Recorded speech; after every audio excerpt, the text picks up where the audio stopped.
Hi friends, welcome to our channel. இன்றைக்கி நம்ம வந்துட்டு டெய்லி ரொட்டீன் விலாக் தான் பார்க்க போகிறோம். ஸோ இது பார்த்திங்க அப்படின்னா ஒரு 2-3 டேஸ்க்கு முன்னாடி எடுத்த வீடியோன்னு நினைக்கிறேன். நான் எடிட் பண்ணுற பார்த்திங்கன்னா அப்பப்போ எது போடலாம் அப்படின்னு சொல்லிட்டு அப்படியே செலக்டிவாக தான் எடிட் பண்ணியிருப்பேன். ஸோ அதனால் இந்த வந்துட்டு ஒரு 3-4 நாள் இருக்குன்னு நினைக்கிறேன் எடுத்து. பாப்பா கூட வீட்டில் இருக்கா. மேபி இது சண்டேவா என்னென்னு எனக்கு ஞாபகம் இல்லை சண்டே கிடையாது. இடையில இருக்கிற டேஸ் தான், அதாவது வீக் டேஸ் தான். அவள் ஃபீவர்னு சொல்லிட்டு வீட்டில் இருந்தால் அந்த அன்றைக்கி இல்லை ஈவினிங் டைமான்னு எனக்கு தெரியல. ஸோ இன்றைக்கி பார்த்திங்க அப்படின்னா ஒரு ஒரு ஒரு சந்தோஷமான விஷயம் எங்களுக்கு. ஸோ கண்டிப்பாக உங்களுக்கு அது ஹாப்பியாக இருக்கும்னு நினைக்கிறேன். என்ன அப்படின்னா, நம்ம கடையில் வந்துட்டு இப்போ வரைக்கும் அவர் மட்டும்தான் ஸ்டிச் பண்ணிகிட்ருக்காரு. அதாவது எங்கள் வீட்டுக்காரர் மட்டும்தான் ஸ்டிச் பண்ணிகிட்ருக்காரு. ஸோ நானும் அவரும் மட்டும்தான் கடை பார்த்துட்ருக்கோம். ரொம்ப நாளாக வந்துட்டு எங்களுக்கு டெய்லர் வேணும் அப்படின்னு சொல்லிட்டு இது ரொம்ப தேடிகிட்டே இருந்தோம். நிறைய பேர்த்திட்ட சொல்லியும் வச்சுருந்தோம். அப்புறம் அங்கங்கே ப்ரிண்ட் அவுட் எடுத்து ஒட்டியும் வச்சுருந்தோம். பட் ஆனால் எதுவுமே யூஸ் இல்லை.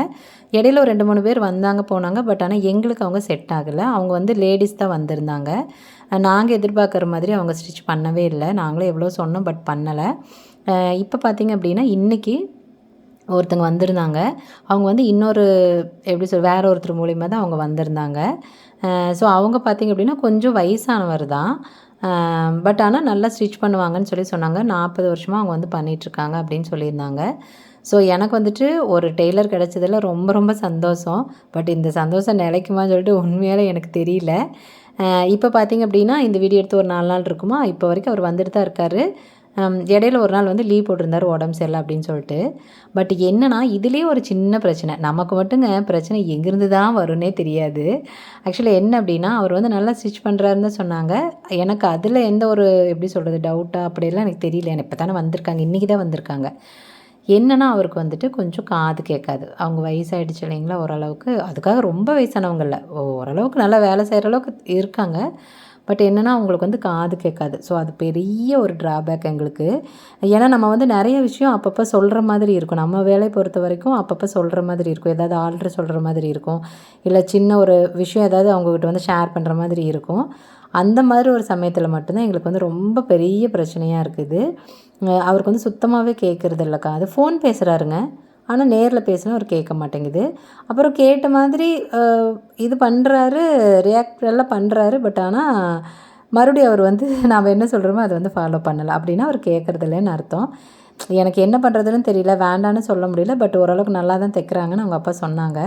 ஏன்னா எனக்கு வந்து ஸ்டிச்சிங் பற்றி ஒன்றும் பெருசாக தெரியாது. ஸோ ஃபினிஷிங் எல்லாம் எப்படி இருக்குது அப்படின்னு சொல்லிட்டு அவங்க தான் சொல்லுவாங்க. ஸோ இருந்தாலுமே நானும் கேட்பேன், எனக்கு இந்த மாதிரி இருக்கணும் நானும் கேட்பேன். ஆனால் வந்து அவங்க பார்த்து சொல்லிவிடுவாங்க. இப்போ என்னென்னா, அவர் இன்றைக்கி தான் வந்திருக்காரு.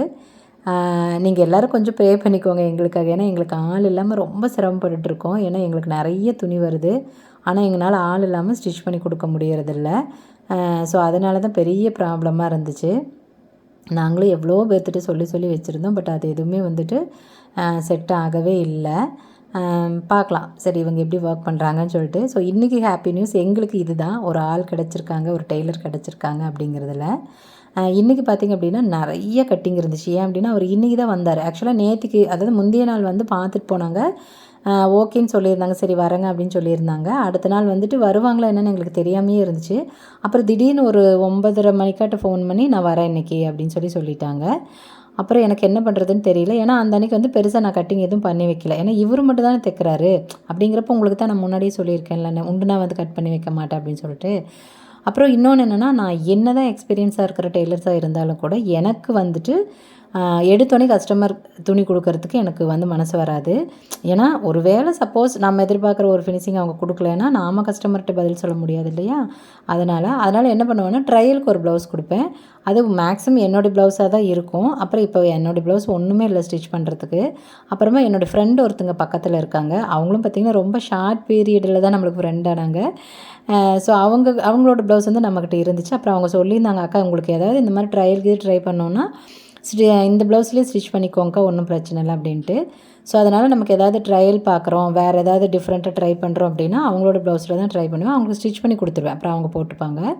ஸோ அதனால் அவங்களோட ப்ளவுஸ் ஒன்று இருந்துச்சு ஆல்ரெடி கட் பண்ணி வச்சதே. அது சும்மா சாதா ப்ளவுஸ் தான், லைனிங் இல்லாமல் தைக்கிற காட்டன் ப்ளவுஸ் தான். ஸோ அதை வந்து ஃபஸ்ட்டு கொடுத்தேன் ஸ்டிச் பண்ண சொல்லி. அப்புறம் அவங்க ஸ்டிச் பண்ணாங்க. அப்புறம் அவங்க அப்பா பார்த்துட்டு ஓகே நான் கரெக்டாக இருக்குது அப்படின்னு சொல்லிட்டாரு. அப்புறம் அதே மாதிரி அவங்க வந்துட்டு ஸ்டிச் பண்ண ஆரம்பிச்சிட்டாங்க. ஓரளவுக்கு நல்லா ஃபாஸ்ட்டாக தான் தைக்கிறாங்க, ரொம்ப ஃபாஸ்ட் இல்லை, பட் ஆனால் ஓரளவுக்கு ஓகேவாக தைக்கிறாங்க. அதனால் என்ன பண்ணேன்னா இன்றைக்கி படன்னு கட்டிங் எல்லாம் பண்ணி முடிச்சுட்டேன். ஆக்சுவலி இப்போ கட் பண்ணிகிட்ருக்கிறது பார்த்திங்க அப்படின்னா ஒரே ஃபேமிலியில் இருக்கிற 4 மெம்பர்ஸ்க்கு, அதாவது அம்மாவுக்கு, பொண்ணுக்கு, அதுக்கப்புறம் அம்மாவோட ரிலேட்டிவ் அவங்க. அந்த அக்கா ஸ்டிச் பண்ணி போடுறது ரொம்ப நல்லாயிருக்குன்னு சொல்லிவிட்டு அவங்க கேட்டுகிட்டே இருந்தாங்களாம். அதனால் அந்த அக்கா இந்த தடவை சரி நம்மக்கிட்ட கொடுத்து ஸ்டிச் பண்ணி கொடுங்கக்கா அப்படின்னு சொல்லியிருந்தாங்க. இது வந்து காட்டன் ப்ளவுஸு. இந்த ப்ளவுஸ் எல்லாம் நம்மக்கிட்ட எடுத்ததை, நம்மக்கிட்ட இந்த மாதிரி ப்ளவுஸ் பீஸ் இருக்குது. ஸோ அதுதான் அவங்க வந்து எடுத்துருந்தாங்க. கிட்டத்தட்ட ஒரு 12 ப்ளவுஸு என்னமோன்னு நினைக்கிறேன். ஸோ அது எல்லாமே ஒருத்தவங்களுக்கு. இது வந்து பார்த்திங்கன்னா பெண்டிங்காக கிட்டத்தட்ட ஒரு 2 மந்த்ஸ் ஆகிடுச்சு. அந்த அக்கா சரி மெதுவாக தைச்சி கொடுங்கன்னு சொல்லியிருந்தாங்க. அது இருக்கும், கிட்டத்தட்ட 2 மந்த்ஸ் இருக்கும். அப்படி இடையில இப்போ பொண்ணுக்கு எடுத்து கொடுத்து ஒரு 15 நாள் இருக்கும். அப்புறம் அவங்களோட ரிலேட்டிவ்னு சொன்னேன் இல்லைங்களா, அவங்க 2 பேர்த்துக்கு கொண்டுட்டு வந்து கொடுத்து ஒரு 1 மந்த் இருக்கும். அந்த மாதிரி அப்பப்போ கொடுத்துட்டே இருந்தாங்க. ஸோ ஆனால் தைக்கவே முடியாமல் இருந்துச்சு. இன்றைக்கி என்ன அப்படின்னா எல்லாத்தையும் கட் பண்ணி வச்சுட்டு இன்றைக்கி ஃபுல்லாகவே அவங்க சாதா ப்ளவுஸ் தான் அடித்தாங்க. லைனிங் ப்ளவுஸு சுடி எதுவுமே கிடையாது. அதனால் இது வந்து சரி இன்றைக்கி கண்டிப்பாக தைச்சே வச்சிடலாம் அப்படின்னு சொல்லிட்டு, அதனால் இன்றைக்கி பார்த்திங்க அப்படின்னா பரன்னு கட்டிங் போட்டுக்கிட்டே இருந்தேன். ஃபஸ்ட்டு இவங்களது எல்லாமே போட்டு முடிச்சிட்டேன். பாருங்கள், ஃபஸ்ட்டு வந்துட்டு ஒரு ப்ளவுஸ் மட்டும் கட் பண்ணிடுவேன். அதுக்கப்புறம் அவங்களது எவ்வளோ ப்ளவுஸ் இருந்தாலும் அதை அப்படியே போட்டு கட் பண்ணியிருப்பேன். ஆனால் மினிமம் 3 ப்ளவுஸ் தான். அதுக்கு மேலே போட்டால் நம்ம கத்திரிக்கோள் வெட்டாது அப்படி. ஸோ அதனால் 3 ப்ளவுஸ் தான். இப்போ இவங்களது வந்து மொத்தமே 3 ப்ளவுஸ் அப்படிங்கிறதுனால 1 போட்டு வெட்டிட்டு அப்புறம் மீதி 2 வந்துட்டு 1 மேலே 1 வச்சுட்டு அப்படியே எடுத்து வச்சு வெட்டிக்கிட்டேன். ஸோ இந்த மாதிரி இன்றைக்கி ஃபுல்லாக வந்துட்டு கட்டிங் போயிட்டுருந்துச்சு. அப்புறம் பார்த்திங்க அப்படின்னா இன்றைக்கி டவுன் போகிறதா இருந்துச்சு, அதாவது ஈரோடு போகிறதா இருந்துச்சு. ஏன்னா இவர் வருவார்னு எனக்கு தெரியாது இல்லையா, அதனால் எனக்கு திடீர்னு என்ன பண்ணுறது இல்லை. ஏன்னா அவர் வேறு இருக்கிறாரு. திடீர்னு இன்றைக்கி தான் ஃபஸ்ட் டே அப்படிங்கிறப்ப அவங்கள தனியாக விட்டுட்டு நம்ம போக முடியாது. அவங்க இருக்கிறாங்க, நம்ம இருக்கவும் முடியாது. ஏன்னா இப்போ நம்ம போகிற வேலைக்கு கண்டிப்பாக போய் தானே ஆகணும். அதனால் எனக்கு என்ன பண்ணுறதுனே ஒன்றும் புரியல. அப்புறம் எங்கள் அப்பா என்னாங்க, சரி பார்க்கலாம் இரு, அவர் இன்றைக்கி தானே ஃபஸ்ட்டு நாள், ஒரு வேளை சீக்கிரம் கிளம்ப வர என்பதில்லை, அப்படி இல்லைன்னா நாமளே கிளம்ப சொல்லிவிட்டு அடுத்த நாள்லேருந்து கரெக்டாக வந்துருங்கன்னு சொல்லிடலாம் அப்படின்னு சொல்லியிருந்தாங்க. அப்புறம் சரி பார்க்கலாம் அப்படின்னு சொல்லிட்டு ஃபுல்லாக கட்டிங் போட்டுட்ருந்தேன். ஆக்சுவலாக இன்றைக்கி பாப்பா பார்த்திங்கன்னா எப்படி ஓடிட்டு இங்கேயும் ஓடிட்டு வந்துகிட்டே இருக்குது பாருங்களேன். ஸோ அப்புறம் அவர் வந்து பெரியவர் ஏதாவது கேட்டார் அப்படின்னா அவர் என்ன கேட்குறாரு அதுக்கு பதில் சொல்லுவேன். நான் நல்லா சத்தம் போட்டு பேசுவேங்க, என் சத்தம் ரொம்ப ஜாஸ்தியாக இருக்கும். நான் போடுற சத்தமே அவர் காது கேட்க மாட்டேங்குதுன்னா பாருங்கள். அப்புறம் எப்போ இருக்கிறார் பாருங்க, அவர் பேசினா எனக்கே காது கேட்காது. அவர் அந்த மாதிரி ரொம்ப சத்தம் கம்மியாக தான் பேசுவார். அதனால தான் அவர் வீடியோவில் எந்த ஒரு வீடியோலையுமே அவர் வந்து பேசியிருக்க மாட்டார், அதாவது ஸ்டிச்சிங் வீடியோவில். அதனால தான் நான் பேசியிருப்பேன். அதனால் பார்த்திங்கன்னா அவர் பேசுகிறது அவருக்கு சுத்தமாகவே விளங்கலைங்க. எனக்கு என்ன பண்ணுறதுனே ஒன்றும் புரிய மாட்டேங்குது. ஆனால் ஆள் வேணுமே, நல்லாவும் தைக்கிறாங்க, ஏன் வேண்டான்னு சொல்லாட்டி சரி பார்ப்போம் சமாளிப்போம் அப்படின்ட்டு. பட் ஆனாலும் அவர் வந்து எங்கள் அப்பா கொஞ்சம் அப்பப்போ எப்படி சொல்கிறது, டென்ஷன் ஆயிடுவார். ஏன்னா இவருக்கு கத்தியும் பேச தெரியாதா, அப்புறம் இவர் சொல்கிறது ஒன்று அவர் புரிஞ்சுக்கிறது ஒன்றுன்னு இருக்கிறப்ப கொஞ்சம் டென்ஷன் ஆயிடுவார். அப்புறம் நான் தான் கொஞ்சம் சொன்னேன், அப்படியெல்லாம் டென்ஷன் ஆகாதீங்க, அது சரியாக போக போக நமக்கு பழகிடும். அப்படி இல்லைன்னா அவர் காது கேட்குறதுக்கு ஏதாவது ஒரு மிஷின் வாங்கி கொடுத்துருவோம். அவர் ரெகுலராக வருவார் அப்படின்னா நமக்கு ஒன்றும் பிரச்சனை இல்லை, மிஷின் ஏதாவது வாங்கி கொடுத்துருவோம். சரி பார்க்கலாம், ஒரு வாரம் போகட்டுங்க, அப்புறம் பார்த்துட்டு கூட நம்ம வாங்கிக்கலாம் அப்படின்னு சொல்லியிருந்தேன். அப்புறம் இவர் என்னமோ பண்ணுப்போ, நமக்கு தான் ஆளே வைக்க மாட்டேங்குது, ஒன்றா வரவங்க செட் ஆக மாட்டேங்கிறாங்க, இல்லை இந்த மாதிரி ஏதாவது நமக்கு பிரச்சனையாக்குற மாதிரி இருக்குது, எப்படி தான் துணி தைக்கிறது அப்படின்ட்டு ஒரு மாதிரி டென்ஷன் ஆகிட்டார் இந்த அன்னைக்கு.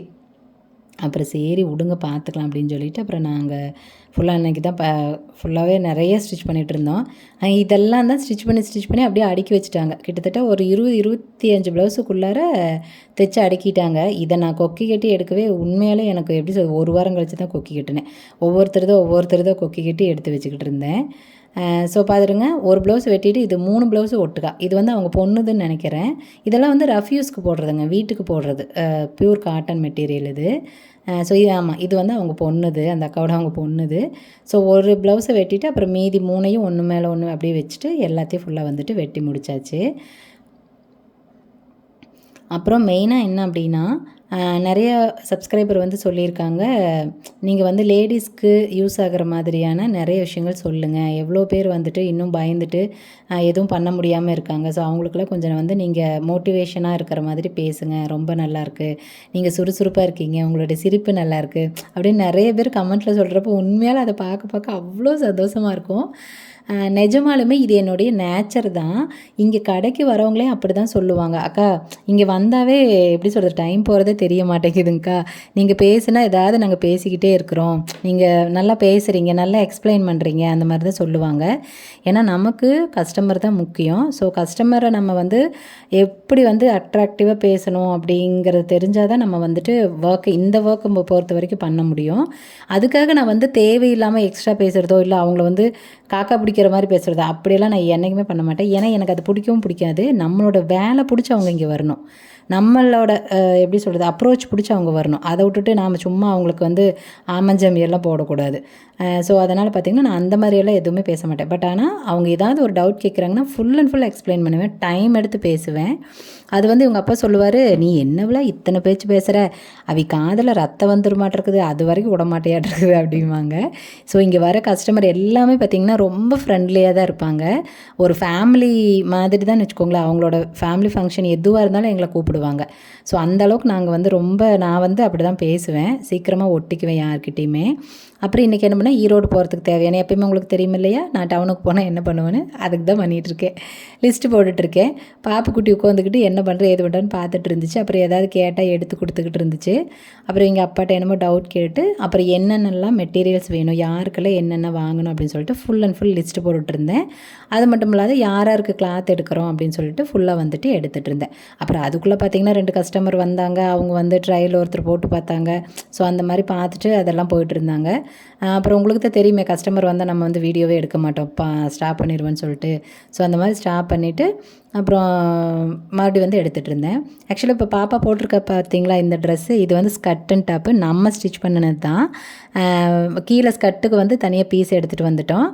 ஸோ எடுத்துகிட்டு வந்துட்டு மேலே ப்ளவுஸ் பீஸ் வந்துட்டு, ஆக்சுவலி இது வந்து ப்ளவுஸு கஸ்டமர் வந்து வேண்டான்னு சொல்லி கட் பண்ணி வச்சுட்டு போயிடுவாங்க. அப்புறம் அதில் எப்போவுமே இது வரைக்கும் தைச்சதில்லை, இதுதான் ஃபஸ்ட் டைம் வந்துட்டு பாப்பாவுக்கு அந்த மாதிரி தைச்சேன். ஏன்னா அவங்களே கொடுத்துட்டு போனாங்க, பாப்பாவுக்கு எதாவது தைங்க அப்படின்னு சொல்லிட்டு. எங்களுக்கு டைமே இல்லை தைக்கிறதுக்கு. இருந்தாலும் ரொம்ப இதாக அது ஒன்று தான் தைச்சி கொடுத்தாங்க. பட் ஆனால் இன்னும் 3 மெட்டீரியல் எடுத்துகிட்டு வந்து வச்சுருக்குதுங்க, அது இன்னும் தைக்கவே இல்லை. கிட்டத்தட்ட அதை எடுத்துகிட்டு வந்து ஒரு 6 மாதம் ஆகிப்போச்சு. ஸோ அந்த மாதிரி தான் ஓடிட்டுருக்கு. முக்கால்வாசி பார்த்திங்க அப்படின்னா கஸ்டமருக்கு ட்ரெஸ் தைச்சி கொடுத்துருவாங்க, எங்களுக்கு தான் தைச்சே தரமாட்டார். அப்புறம் அவசரமாக நாளைக்கு விசேஷம்னா இன்றைக்கி வந்துட்டு தைச்சி தருவாங்க, அந்த மாதிரி இருக்கும். ஸோ இப்போ கூட யாரோ ஒரு கஸ்டமர் வந்திருக்காங்கன்னு சொல்லி தான் நான் வந்துட்டு வீடியோ வந்து பாஸ் பண்ண சொல்லியிருக்கேன். ஸோ அவங்க யார் என்னன்னு எனக்கு ஞாபகம் இல்லை, ஏன்னா ரொம்ப நாள் ஆச்சு, அதனால் ஞாபகம் இல்லை. பாப்புக்குட்டி பாருங்கள் உட்காந்துட்டு என்ன ஆட்டம் ஆடுது பாருங்கள், பெருக்கானாட்டம் அங்கே ஓடுது இங்கே ஓடுது, எதையாவது ஒன்று பண்ணிகிட்ருக்கு. லைனிங்கு ஃபால்ஸு எது வேணுமே ஹெல்ப் பண்ணிடும். லைனிங்கெல்லாம் கலர் எப்படி எடுத்து கொடுக்க தெரியுங்களா, அவ்வளோ எக்ஸாக்டாக எடுத்து கொடுப்பாமா. இல்லைங்கம்மா இதெல்லாம் கரெக்டாகாது, இதுதாங்கம்மா கரெக்டாக இருக்கும் அப்படின்னு செம்மையாக எடுத்து கொடுக்காது. பையனோட பாப்பா பார்த்திங்கன்னா ரொம்ப ஆக்டிவாக இருப்பாள், தம்பியும் நல்லா ஹெல்ப் பண்ணுவான். பட் இருந்தாலும் பாப்பா ரொம்ப துருன்னு ஆக்டிவாகவே சுற்றிட்டுருக்கோம். ஸோ கண்டிப்பாக பார்த்திங்க அப்படின்னா அடுத்தடுத்த வீடியோஸில் நான் வந்துட்டு உங்களுக்கு எப்படியெல்லாம் வந்துட்டு நம்மளோட வேலையை, அதாவது எந்த மாதிரி ஒர்க் நீங்கள் பண்ணுறீங்கனாலும் சரி, ஒரு பிஸ்னஸ் பண்ணுறவங்களுக்கு சொல்கிறேன். உங்களுக்கு வந்து நம்ம எப்படி நம்மளோட பிஸ்னஸை வந்துட்டு க்ரோ பண்ணுறது, எப்படி கஸ்டமரை அப்ரோச் பண்ணுறது, அந்த மாதிரி எனக்கு தெரிஞ்ச விஷயங்களை நான் எப்படி வந்து கஸ்டமர்கிட்ட வந்து அப்ரோச் பண்ணுறேன், நான் நம்மளோட கடையை எப்படி வந்துட்டு க்ரோ பண்ணுறதுக்கு உண்டான வேலைகளை பார்க்குறேன். ஸோ அந்த மாதிரி விஷயங்கள் கண்டிப்பாக உங்களுக்கு நான் சொல்கிறேன். அது லேடிஸ்க்குன்னு இல்லை, எல்லாத்துக்கும் அது வந்து யூஸ்ஃபுல்லாக இருக்கணும்னு நான் நினைக்கிறேன். அதுக்காக தான் அதை வந்து பண்ணுறேன். ஸோ உங்களுக்கு வந்துட்டு அந்த மாதிரி ஒரு விஷயம் தேவைப்படுது அப்படின்னா நீங்கள் கண்டிப்பாக எனக்கு வந்துட்டு கமெண்ட்டில் சொல்லுங்கள். ஏன்னா இது நம்மளோட சப்ஸ்கிரைபர் ஒருத்தர், அவங்க தான் வந்து நம்மகிட்ட கேட்டிருந்தாங்க, என்ன உங்களோட பேஜ் ரொம்ப பிடிச்சிருக்குமா, எனக்கு ரொம்ப நல்லாயிருக்கு. ஸோ அதனால் இந்த மாதிரி நிறைய லேடிஸ் வந்துட்டு எதுவுமே செய்ய முடியாமல் ரொம்ப எப்படி சொல்ல தயக்கமாகவே இருப்பாங்க. ஸோ அவங்களுக்குலாம் ஒரு மோட்டிவேஷனாக இருக்கட்டும், நீங்கள் நிறைய வந்து சொல்லுங்கம்மா பேசுங்கம்மா அப்படின்னு சொல்லிட்டு அவங்க சொல்லியிருந்தாங்க. ஸோ கண்டிப்பாக பேசுகிறேன் அப்படின்னு சொல்லியிருந்தேன். கண்டிப்பாக அடுத்தடுத்த வீடியோஸில் நம்ம வந்துட்டு நிறைய விஷயங்கள் உங்களுக்கு வந்து சொல்கிறேன் நான். ஆக்சுவலி இப்போ என்ன அப்படின்னா ஒரு கஸ்டமர் வந்திருந்தாங்க. சின்ன பொண்ணு தான், சின்ன பொண்ணு மீன்ஸ் ஸ்கூல் இல்லை இந்த வருஷம் காலேஜ் போகிறான்னு நினைக்கிறேன். அந்த பொண்ணு தான் ரொம்ப க்ளோஸாக. பாப்பா பார்த்திங்கன்னா என்னை விட பாப்பா ரொம்ப ஒட்டிக்குவா யார் வந்தாலுமே. அதுவும் இந்த மாதிரி சின்ன பொண்ணுங்க, ஸ்கூல் படிக்கிற பொண்ணுங்க, காலேஜ் படிக்கிற பொண்ணுங்க, இந்த மாதிரியெல்லாம் வந்தாங்க அப்படின்னா ரொம்ப க்ளோஸ் ஆயிடுவா. ஆக்சுவலாக வந்துட்டு இந்த பக்கம் நின்று பேசிகிட்டு இருந்தா. அப்புறம் அவர் பேசிகிட்டு இருந்தார். பார்த்திங்கன்னா பாப்பா அவ கூட விளையாண்டுக்கிட்டு ஓரியாட்டம் கட்டிக்கிட்டு பெருத்த அட்டகாசம் பண்ணிக்கிட்டு இருந்துச்சு. அப்புறம் அதுக்கப்புறம் தான் நான் கொஞ்சம் நேரம் அவட்ட பேசிகிட்டு இருந்தேன். கொஞ்சம் சின்ன சின்ன விஷயங்கள் வந்து பேசி கிண்டல் அடிச்சுக்கிட்டு சிரிச்சுக்கிட்டு இருந்தோம். அப்புறமா தம்பி வந்துட்டு ஏன்னா கடைக்கு போகிறோம் அப்படின்னா அநேகமாக ஆமாம் இப்போ வந்து லேட் ஆயிடுச்சுன்னு நினைக்கிறேன். ஏன்னா அவர் வீட்டுக்கு சீக்கிரம் கிளம்பிட்டார் டெய்லரு. அதனால் நாங்கள் அவர் போனதுக்கப்புறம் தான் வந்துட்டு வேணுங்கிற திங்ஸ் எல்லாம் எடுத்து வச்சுக்கிட்டு இருந்தேன். ஸோ அதனால் பார்த்திங்க அப்படின்னா தம்பியும் வீட்டில் தான் இருக்கான். இப்போ தான் அந்த பொண்ணு வந்திருக்கா. அவகிட்ட தான் சிரித்து ரொம்ப நேரம் பேசிக்கிட்டே இருந்தேன். ஸோ அவங்க அண்ணாவுக்கு கல்யாணமாக, ஸோ அதை பற்றி பேசிக்கிட்டு அந்த மாதிரி கிண்டல் அடிச்சுட்டு பண்ணிகிட்டு இருந்தோம். ஸோ பேசி முடிச்சுட்டு அப்புறம் அவள் அதுக்கப்புறம் கிளம்பிட்டா. ஒரு சின்ன ஆல்ட்ரேஷனுக்கு மட்டும்தான் கொடுத்துருந்தா. சரி கொடுத்துட்டு அதுக்கப்புறம் அவள் கிளம்பிட்டா. அப்புறம் நாங்கள் வேணுங்கிறதெல்லாம் வந்துட்டு எடுத்துக்கிட்டு அப்புறம் நாங்கள் ஈரோடு இந்த அன்னைக்கு போயிட்டு வரவும் ரொம்ப லேட் ஆகிடுச்சு. அதனால் கடைக்கு வரல. அப்படியே நேராக வீட்டுக்கு போயாச்சு. அப்புறம் அடுத்த நாள் எப்பயும் போல் வந்துட்டோம். ஸோ இன்றைக்கி வீடியோவில் பார்த்திங்க அப்படின்னா எப்படி சொல்கிறது, புதுசாக வேறு எதுவும் நான் சொல்லலை. நம்மளோட கடையில் இன்றைக்கி என்ன நடந்துச்சு அப்படிங்கிறத மட்டும்தான் நான் உங்களுக்கு சொல்லியிருக்கேன். நம்ம கடையில் நடந்த சந்தோஷமான விஷயத்த சொல்லியிருக்கேன். பட் உண்மையாலுமே எனக்கு என்னென்னா இந்த சந்தோஷம் எவ்வளோ நாள் நிலைக்கணும் பயமாக இருக்குது. ஏன் அப்படின்னா நம்ம கடைக்கு அந்த மாதிரி வரவங்கெல்லாம் வந்துட்டு அப்படி செட் ஆக மாட்டேங்கிறாங்க. அதுதான் இவராது செட் ஆகணுங்கிறது என்னுடைய வேண்டுதல். பார்க்கலாம் என்ன ஆகுதுன்னு தெரியல. ஸோ அந்த பொண்ணு போனதுக்கப்புறம் பாருங்கள் எல்லா இதையும் வந்துட்டு பையில் எடுத்து வச்சுட்டு கிளம்பியாச்சு. சரி ஓகேங்க, இன்றைக்கி வீடியோவுக்கு இவ்வளோதான். அடுத்த வீடியோவில் நம்ம பார்க்கலாமா? ஓகே, பாய்.